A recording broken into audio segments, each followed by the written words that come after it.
Okay, good morning. Can somebody grab me a glass of water from back there, please? That would be lovely. All this faffing around with technology has made my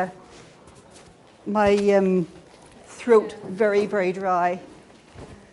So, I guess that's the first hint and tip that I need to tell you about, is check that the damn cables are working. Thank you. Before you deliver a presentation, but that's life. Thank you so much. Wow, welcome. I am so happy to see you all here this morning. And I was going to have a lovely little rendition from YouTube of Adam Ant singing Stand and Deliver. So if you can get that sort of thing going in your head of stand and deliver, then you know where we're coming from. I'm not going to sing anymore. I don't do the singing thing. Again, welcome to my presentation today. I'm Dawn Gregory from The Confident Speaker. I've been doing this as a business for a few years, but actually I've been doing this as a way of life for an awful lot longer. And when I was very young, confidence was not something that I personally felt around speaking. And it was so funny because I did a lot of it. And as long as I was sitting down, having a nice little chat, I could talk for hours. And when I had to stand on stage, which I did every year, it would be horrible. I found ways of getting around it, and then I got a little bit more confident myself. But what I want to share with you guys today are some hints and tips that will actually make life easier for you if you are facing that notion of speaking. How many people here have their own business? Whoa, okay. Keep your hand up if you hands up again, business people, yeah. Keep your hand up if you regularly speak as a mode of promoting or marketing your business. Yay, great, but there's quite a few of you who don't. And a lot of the time that's because we think, what will we say, who will we talk to, and all that kind of stuff. If you regularly go marketing, oh Lord, networking, then you'll find you'll have an opportunity with which to try all of this stuff out. So by the end of this session, what I would love for you guys to know is how to structure things properly, how to use breathing to help you manage those nerves, how to use your voice effectively to make sure that when you do speak, people know exactly or hear exactly what you're saying. If you're wondering where the accent's from, I'll put you out of your misery. It's Northern Ireland. I get so many people who sort of say, oh, what part of Scotland are you from? And it's actually a bit sort of west of Scotland, but it's not that far away. And I will explore just a little bit how you might use props and technology to actually take a little bit of the heat off yourself whenever you're speaking. So how does that sound? Does that sound okay? Can we cope? This is wonderful. I can see my lovely animations. You can't. They are lovely animations, trust me. Okay, so first of all, my big thing for people who are speaking is making sure that you do your planning, where possible, well in advance. So you see, if you were a tennis player, if you were an actor, if you were Usain Bolt, who's my favorite, okay, you wouldn't rock up to any of those events without planning. Planning what you're going to do, planning who you're doing it for, planning who you're going to beat, and all the rest of it. In speaking, we're not planning to beat anybody, but when you're planning, you need to think to yourself, what's the message that I want to get out there? You know, roughly speaking, and sometimes very specifically speaking, who are my audience? How can I serve them the best way that I can to make sure they get value out of what I'm doing for them? Sometimes it's easy for you to identify all that information because you're speaking for a specific reason. Sometimes, like today, when you don't know the experience levels of the people in the room, it's a little bit more difficult. But think to yourself, okay, what am I trying to achieve? How am I going to plan to do that? So part of it is thinking about your message. My message today is very key. Do these things in future and you will find speaking easier. I'm not going to say it's going to make you want to jump out and get on the BBC, but it'll make things a bit easier. The other thing that you need to think to yourself is, why am I doing it at all? I personally feel that as business owners, speaking is one of the marketing tools that we can use really effectively. But actually, if you really, really don't like speaking, if you don't really want to be in front of a crowd, if that terrifies the living daylights out of you and you don't want to do anything about it, then why are you doing it? There's so many other ways that you can get your message across. You don't have to speak. So do ask yourself, why am I doing this? Why am I putting it through it? And the other thing is, how am I going to do it? Am I going to use a PowerPoint presentation that doesn't work because the technology's let me down? But actually, how? In terms of where as well. So it's always good. This morning, Peter, that's my husband behind the camera, we came up here this morning, first of all, for me to have a little bit of a recce to see how much I needed to use my voice so that everybody at the back could hear me. I hope you can. Good. But also to get an idea about, the size of the room, the size of the ceiling and all the rest of it.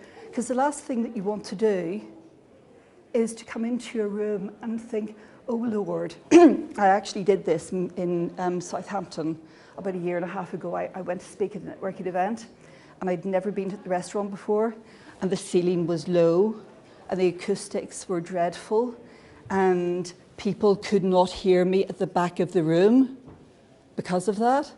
And I just felt weak. And here's me, kind of a professional speaker, sharing this with you. But I get it wrong too. So if you can, go along, see where it is, see what you're doing.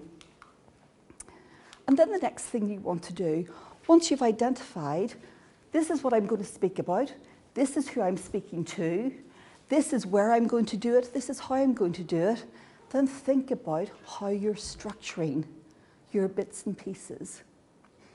I like to think of a presentation a bit like a sandwich, okay? Or Scrum, which is something that your content Scrum, I call it. And if you're giving a small presentation, say anywhere from 5 to 15 minutes, and for some of you, you may think, small, 15 minutes, oh my God, that's dreadful. Think to yourself, it's going to be like a wrap. There's not a lot of eating in it. There's not so much filling. And think, can I get away with 3 major points that support my particular message? Of course, you're going to have an introduction. You're going to have a conclusion.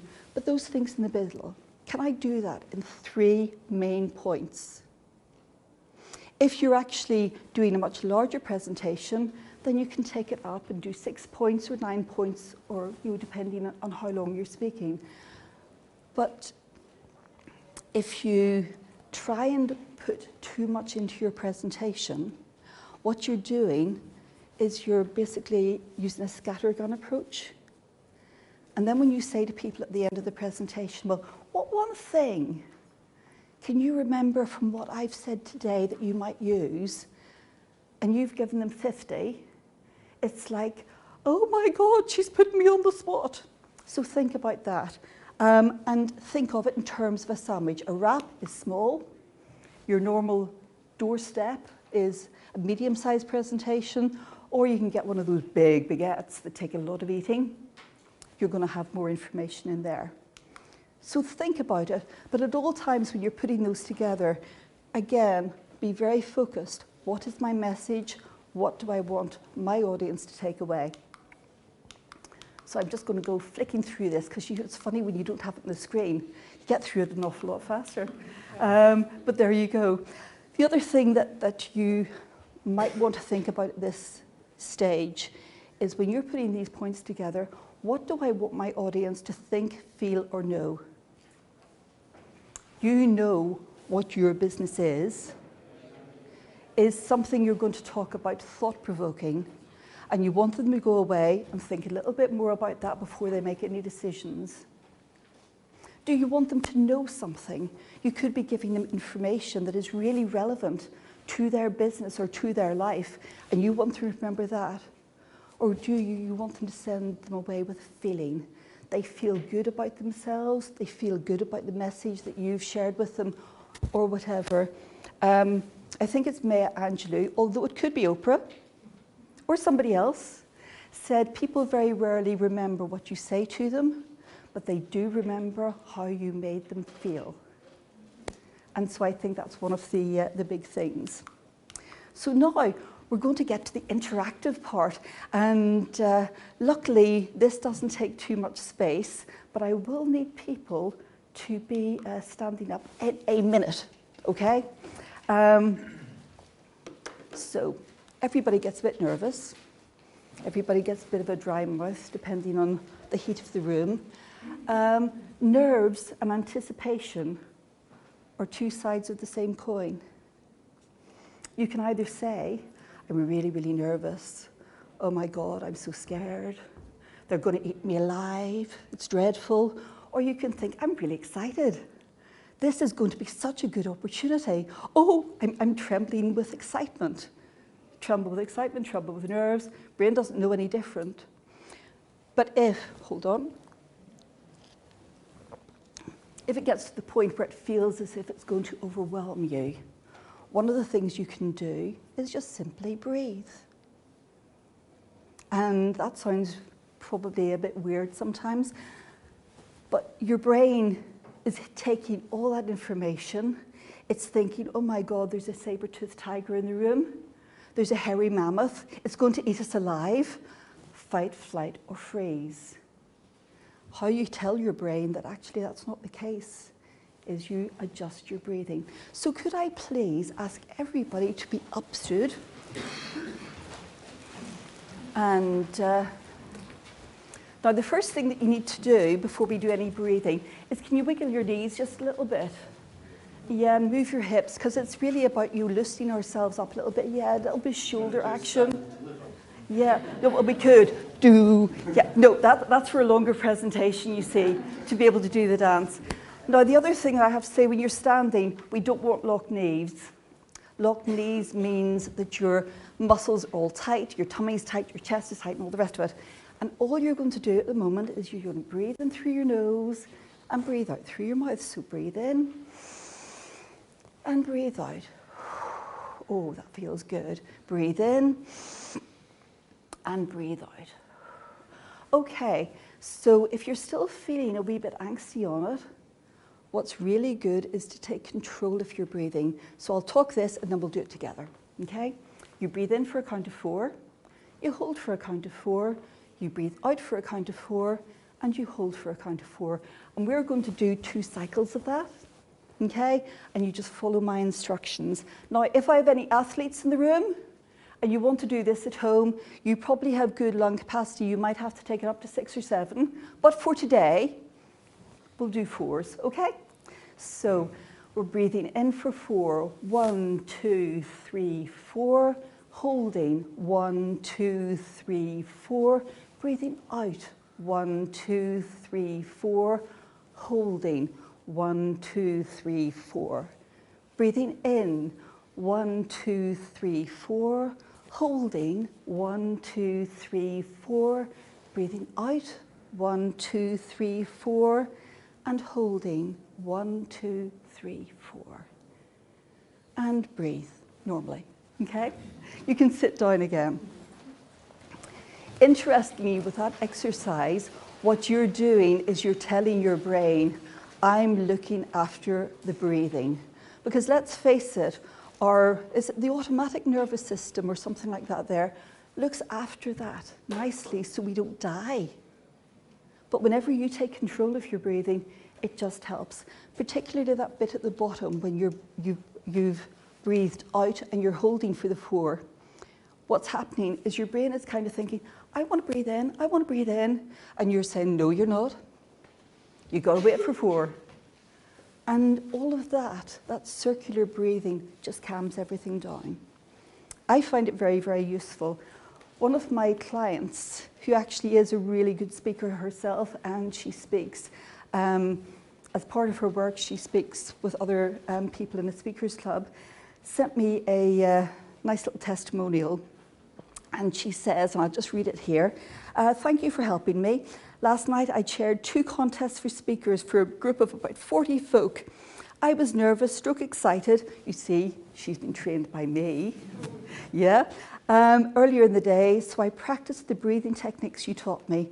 As a result, when it came to the evening, I felt calm and confident. On the back of that performance, I've been asked to facilitate the contest, which is the next level up, with a much larger audience, which is lovely. Thank you very much. So, talked about breathing, I've talked about structure, I've talked about getting your message across and all the rest of it. Now we need to think about what we're doing with our mouths. Because if I go back to Usain Bolt, who anybody who's heard me speak before knows that he's a particular favourite of mine, Usain doesn't actually step up to the blocks without being fully warmed up. So why should any of us think that we're going to do extended speaking without warming up as well? So, and I'm actually going to ask you just to copy me because it's a little bit of fun. You can do it sitting down or standing up, it doesn't matter. The breathing exercises I've just shared with you is part of your warm-up. It gets your lungs moving very nicely, but it also brings you down just a little bit in the calming stakes. However, we want to get our mouths working effectively, those beautiful organs of speech that actually means people can hear us. Takes a sip. Now this is very complicated. Are you ready? Okay. What I'm going to do is share with you the fruit salad warm-up. It's really very, very hard. I don't know how I can actually do it today, but hey, bear with me. When you're saying these words, I want you to overstretch all of those kind of vocal organs. So the first word, are you ready? Prunes. Okay, can you all say it with me? So 1, 2, 3, prunes. Okay, now I'm not seeing too much lip action going on here. So can we, woo, woo, woo, you know, like a goldfish. So prunes. Oh, nice one. Now, this is even harder. Again, a lot of lip action. Bananas. Come on. Okay, let's really stretch it. Bananas. Bananas. Yes, lovely. Okay, this one is a very well-known fruit. Sausages. Okay, 1, 2, 3. Sausages. Okay, it's really interesting. I've actually put you through the discomfort of saying this out loud, but even if you mime,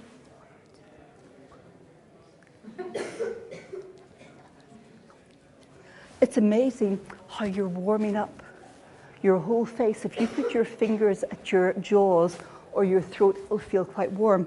You can do this in the loo, in a cubicle, gentlemen, okay?